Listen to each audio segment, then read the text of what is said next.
Right then folk, welcome back to another video beer review. Today we've got a beer coming out of Bluntrock, and it is their Brew 72, a spiced red ale coming in at 7.4% ABV.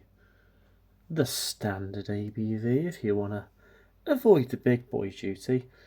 But yeah, a spiced red ale coming at 7.4% ABV. In need of something to warm you up? Let a serving of seasonal spices, local honey and local crab apples fire up your taste buds. A spiced red ale to enjoy, feet up in front of the fire. I'm guessing this was released a few months back. It says best before October, so I'm guessing it was October 22 that this was canned, and it's now, well, in fact it's July. I'm fairly sure it's July. It is July the 1st. So it's got a bit of time on it, but it's still fine. And this came only like a month ago in a mixed box from Bluntrock, sorry. So yeah, I think it was, I can't remember whether it was after my drive down from up north that I bought it. It wasn't, it was before. I think I bought it before we went to Poland and reviewed a few of them before, but yeah. There we go. I've listened to loads of different podcasts and stuff about these guys, and I just love the whole principle. It's what I want one day, is to have like a brew pub essentially, because they're not of the scale to, or at least for the moment, to brew large batches, big enough batches to do big canning runs and things. So you tend to just get cans as you do, sort of thing, whenever they do a large batch. But yes, a multiple month aged spiced red ale can be fun, isn't it? I just love red ales, and you don't see them around that often at all, and we really should have more in the kind of winter time, for sure. That's it, we go back maybe about 10, 12 years when I was first getting into kind of craft beer. And red ales were around everywhere. There's an American red by the looks of things. But yeah, they were around everywhere at the time. And because I think the craft beer options were relatively limited back then, there was much more scope to do different styles. So you were getting a lot of saisons, you're getting a lot of like red ales, red IPAs, American reds, not so much brown ales. I don't think we were even really seeing milds back then that much.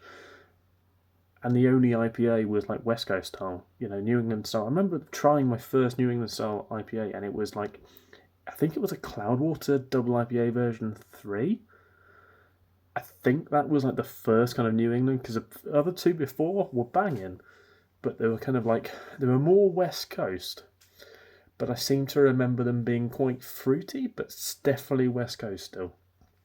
But this is very much a beer from beer style of yesteryear, and we need to have more of them. But it looks lovely. It's a slight haze on it. I can't really see that. It's a bit dark, but it is. Hold up to light. Yeah, it is proper hazy. But it doesn't matter on a beer like this. Anyway, they've gone bust. Just look through my glasses and see the amount of companies that don't exist anymore. On the nose, it smells sweet. Exactly. This would be the perfect beer to sup on beside the fire. Not when it's like, admittedly it's been a bit chilly, a bit rainy today, but yeah. It smells sweet. There's almost like toffee, almost like pumpkin spice kind of notes on it. It smells fucking divine. We'll dive in. Cheers.